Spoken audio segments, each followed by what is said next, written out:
Welcome and thank you for joining us at our first in-person forum event since 2019.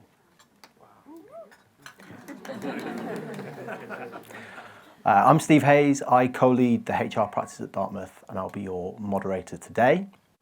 Most of you in the room, I suspect, will know the team at Dartmouth or have worked with us before. For those that haven't, Dartmouth is a global recruitment and search business, headquartered here in the UK with offices in the US, Frankfurt and Paris.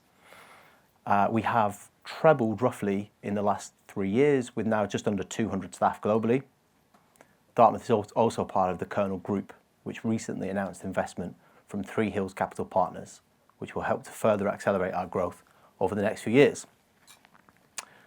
We're here today to discuss whether the power dynamic has shifted between the employee and the employer. Our panel of industry experts will share with you their own insights as well as some actionable takeaways for you to implement some changes within your own business. To kick off this morning's discussion, I'd like to welcome to the stage Robert Lewis, partner and employment lawyer at Mishcon de Reya, who's going to share some trends from the professional services sector as well as some of his own insights. Welcome, Robert. Thanks, Stephen. Good morning. Can you hear me all right? Yeah. Not as well as me. No, I'm checking my mic's on. Should I keep going? Because I've got a pretty loud voice. So thanks very much. Oh, there we go. So the topic of today's talk is pendulum of power. Has the power shifted back from employees to employers? And for those of you who don't know, I'm Robert Lewis. I'm a partner at Mishcon de Reya. Mishcon de Reya is a multi-service law firm with offices in London, Cambridge, Oxford, Singapore and Hong Kong. And in our employment practice, we are one of the only firms that's top ranked in both leading legal directories for both employer work and senior executive work. And our practice involves advising employers on HR matters, disputes, litigation, crisis management, investigations, and involves advising senior executives on entries, exits, bonus disputes. And I mean, for me personally, I get up in bed for basically a fight to do with employers, right? So my talk's going to be split into 4 sections. An overview of how the labour market has impacted the structure, has impacted over recent years, how changes in the labour market might have impacted the balance of power in the workplace over the last few years and the kind of implications that's had in the workplace, whether there's been a change in the last few months in the labour market, which is now starting to impact on changes in the workplace, and my very amateur forecast for where I think things are going in the coming months. So here we go. Here's a bird. Anyone know what that is? Canary. A canary. Thank you. You're all much better at kind of recognising birds than I am. So why have I put a canary on my slide? So my reason is that I tend to think of employment lawyers as a bit like the canaries in the coal mine of the labour market. We see things coming just before they happen. Why is that? Well, if you think about what we do, we advise employers on things that they are planning to do. And we advise employees on how those things might be impacting them. So what we tend to see is when the labour market is strong, when it's a tight labour market, we get employers asking us for advice on things like senior entries, how to improve their remuneration packages.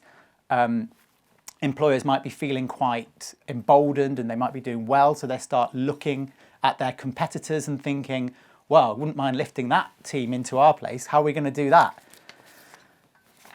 On the other side of things, when we are advising senior executives, we're advising on lots of entries. We're advising people on, negotiating their packages, on joining and getting paid nice sums of money.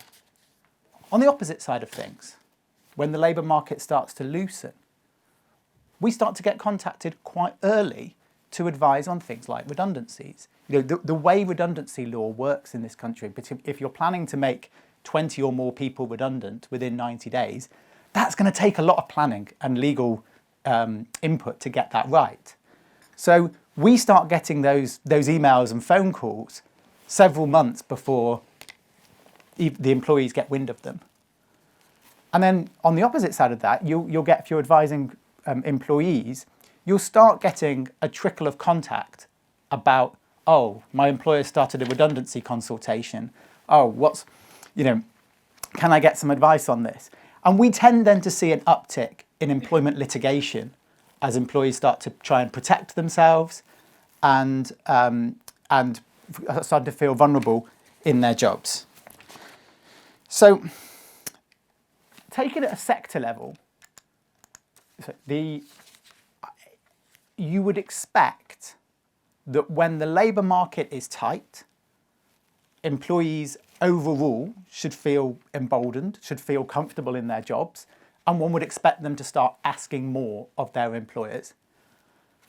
On the opposite of that, when the labour market starts to loosen, people start to worry about their jobs. You think they're going to be largely just grateful for being in work, and employers who might be feeling the pinch financially start to think, well, do we want to be saying yes to this? Do we want to be increasing pay? Well, we're making redundancies, so we want to be getting the most out of the people who are working for us. Now, at the individual level, there are, and I'm sure you know examples of employees who often don't read the room in terms of where things are going, but that's broadly the kind of hypothesis that you'd expect. As the labour market's tight, you get more demands, employers are giving those in. As it loosens, there's fewer of those demands from the employers. So looking at it, how have things been in recently? And start my first figure here, which is a look at employment rates, which is, it tells the story. You look at it and you think, oh, that must mean that the labour market's loose, because look at that massive drop just at the end of in July 2020. Does anyone know what happened in July 2020? Actually, it's a trick question because it's not as obvious as it might seem. Why? Because if you'd expect a big drop because of the pandemic, you'd expect it in March. Why was it July that there's a massive job? Furlough. Yeah. End of the furlough scheme. Big drop in employment rate. And it's never properly recovered. And you look at that and you think, okay, the labour market must have been loose during that period, but we actually know that's not quite right. I mean, I'm sure many of you in your workplaces would say, well, that's rubbish. We've been struggling to recruit people for the last few years. And actually what this story's telling is, yeah, a lot of people did leave the labour market, particularly at the end of the furlough period. But the big levers were people in their 50s and over who had generous pension schemes that they were pots that they were cashing in, and who also often had big value in the equity of their homes and could afford to leave work early and get out. And then to a slightly lesser degree, working parents, often tending to be working mothers, who struggling to cope with the cost of childcare and also the impact of the pandemic, didn't re-enter the workplace. And that's reflected, for example, in the recent budget last week or the week before, where the proposals were specifically targeted at trying to get those people back into the workplace, whether that or at least stop more people from leaving. So we have to look at something else to say, well, what's been happening in the labour market recently? And I've put a bit of a longer term trend here, because actually it's quite a neat thing, because I can talk about my own experience as an employment lawyer to see how that impacts on the labour market. So this is a look at redundancy rates over time, and it goes all the way back to just before the financial crisis. And you see a big uptick in redundancy rates in late 2008, and then it comes back down. There's a massive uptake in the middle of 2020, middle of 2020, and levels off. And I'm an employment lawyer. I've been doing this job for 10 years. And I can tell you that until 2020, I and people at my level had done very little mass redundancies. Because look at that, it didn't really happen that much. And then suddenly, in the kind of, from March till autumn 2020, we all had to just have a crash course on how to do collective redundancies. And in our department at Mishcon, we were literally running training sessions to make sure that everybody in the department knew how to advise on them, because it really had been quite a long time since we'd seen so many redundancies. Now those redundancies were typically happening in sectors like hospitality and retail, the kind of things which really were really struggling to continue working during the pandemic. And when we look at this, not an awful lot is happening in the wider economy. Redundancies. You can see it went down quite a bit, and it is starting to go up. But compared to those peaks in 2008 and the massive peak in 2020, there are redundancies happening, but from a wider economic perspective, there's not. It's not such a big deal. Now, looking at the next slide, which I think helps tell the story a bit better about when I said that those employment rate figures weren't so useful, this graph, I think, is really useful for telling us what's happening in the labour market, and that is the vacancy rates. So there was a massive drop in things have been relatively steady. There's a massive drop just in the pandemic, and then suddenly a massive shoot up in that kind of 2021, early 2022 period of the number of vacancies in the economy. And that tells you that employers are wanting to employ people and they can't find those people to recruit. And then we've seen over the last few months that those numbers are starting to decline. So it's not spilling over yet in the wider, whole UK-wide economy into big increases in redundancies, but what we are seeing is a softening of demand for employees. So the tight labour market that's happened over the last few years, there are probably a number of different reasons for it. The impact of the pandemic, there's been Brexit, and it's less easy to bring people in from the European Union. The difficulty more generally with immigration, and also the increasing kind of demands that people in working have, where a lot of people, for example, left London, professional services people, during the pandemic. And that combined at the same time with the long period of people in office jobs working from home, turning around and looking and thinking, well, why on earth do I have to schlep into central London every day for a job when I've shown that I can do this job here? Why isn't my workplace kind of encouraging me in? Why aren't they paying me more? Why aren't there nice things in the office? Why don't we have a masseuse? Why don't we have a well-being room? Why don't I have a personalised thinking pod? And when you look at those vacancy levels and you think about what the employer's looking at, they are thinking, well, we can't afford to lose some really good people. They're going to get snapped up by our competitors. We're going to have to cave into some of these demands. And I mean, the frequency before the pandemic with which I'd have conversations with employer clients, and they tell me things like, we are a non-flexible working employer. And I'd have like, well, the Equality Act might have something to say about that. But okay, you said we are an office culture. We always work from home. We always work from the office, and that it was so much more difficult to justify after you've basically carried on functioning reasonably well for a few months during the pandemic, or maybe even a year or so. And you just saw it in massive increases in flexible working, and particularly in office-based jobs like financial services and tech. And lots of tech firms that we experienced, lots of my clients, had short-term leases, and they just gave them up. They just couldn't see the point of having that cost anymore. Why are they keeping the office in central London? So it did, I think, there was a feeling like the pendulum of power for at least a couple of years had swung to employees, and employers were feeling like they were going to have to meet those demands. That also combined with, I mean, look, the Equality Act has been with us since 2010. I'm not going to give a boring lecture about indirect discrimination, but all I can say is, if you run a company policy of everybody has to work from home 5 days a week, you're going to have some challenges if somebody were to bring a claim against you on explaining why that is what's called objectively justified, why it's proportionate.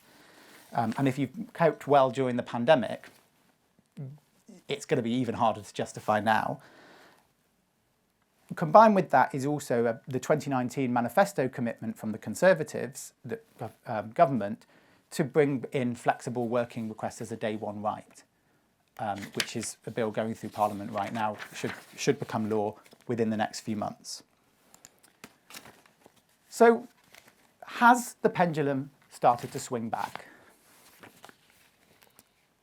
Looking at these, the kind of zooming in on where we are right now, the employment rate's kind of plodding along, not an awful lot happening there. There isn't the great resignation isn't really feeding through, or great retirement. Job vacancy levels are starting to level off, and from the very hot demand, they are coming down. But that's hiding what I think is some quite specific sector-wide changes, which I suspect are being felt within this room. And I thought that this table was particularly interesting because what it shows on the in the light blue is the quarter growth from December 2022 to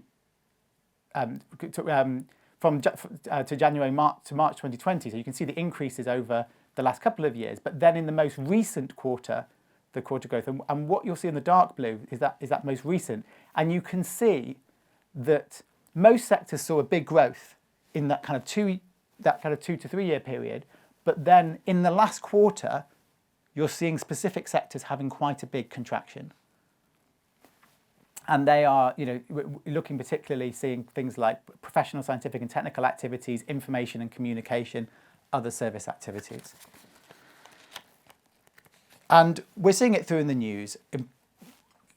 We know that there are big redundancies happening at some of the most well-known tech firms, your likes of Meta, Amazon, Facebook, WhatsApp, Instagram, Twitter. And we're also seeing, in the news about Goldman Sachs, BlackRock, big redundancy things happening. And one would expect, certainly within those sectors, that employees are starting to recognise it's a tight market, and that it's a loosening market, and the demands might start to be slightly diminished in terms of what they're expecting, particularly where it's more difficult to find a job elsewhere. So now I'm going to do my crystal ball, and I'm going to say, first of all, I am not an economist. I'm an employment lawyer. I've shared a load of stats, but I can't tell you what they mean. What I can tell you, or at least give a view on, is my own personal experience of what is happening right now. And I can tell you that we are getting quite a lot of contact from employers wanting to explore whether they're going to need to make large numbers of redundancies. We're also getting, we have a kind of centralised system for queries that come in from our website or from the phone, and almost every day we're getting several people contacting from banks, from tech companies, saying, I've been put at risk of redundancy. My workplace started redundancy consultation. Can you get some advice? I'd say that in terms of crystal ball gazing, what could I said there's 5 things that I would say are likely to happen over the coming months. So in professional services and tech in London, the ongoing labour market contraction is likely to carry on for at least the next few months. Things are in train, which are not going to stop anytime soon. I suspect that employers in those sectors are likely to feel more emboldened when it comes to having difficult conversations with staff and about business requirements and what they're expecting. There's likely to be an uptick in employment-related litigation because people start to want to protect their positions, employees start to feel threatened, they want to... There is just, it's a natural factor. When redundancies are being made, terminations are being made, some people will fight back.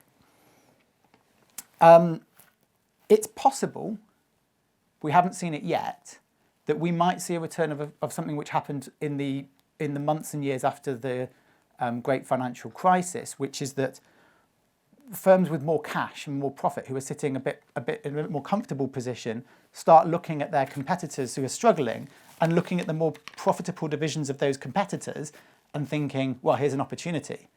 Because if you're sitting at a struggling bank and bonus pools are being reduced, but you're firing on all cylinders and you're getting a bit frustrated about sustaining your colleagues, all of a sudden, moving to your competitor that's doing really well and is going to pay you more looks more attractive. We're not seeing that yet. It might start to happen over the coming months. And then finally, when it comes to employment litigation, I think the risks of value compensation are greater. Over the last few years, when I'm advising senior executives, I say, how likely do you think it is you're going to find another job in the coming months? And they go, yeah, probably will. And so then you're like, well, you might have the best claim in the world, but you've got to mitigate your losses. So you're going to have to go, the claim might not be worth that much. So to conclude, whichever way you look at it, it's going to be a bumpy ride in the labour market, I think, over the next few months. I think that businesses right now need to really have a think about what's important to them, financially, what do they need, and combine the business requirements of making sure that you're still turning a profit against your need to protect your workforce and make sure you keep your best talent. One of the lessons from the great financial crisis was businesses that actually lost their talent really struggled to when the economy recovered to recover their market position. So I'm going to now join the panel session and I'll hand back to Stephen. Thank you for listening to me, and we'll see whether my predictions come true.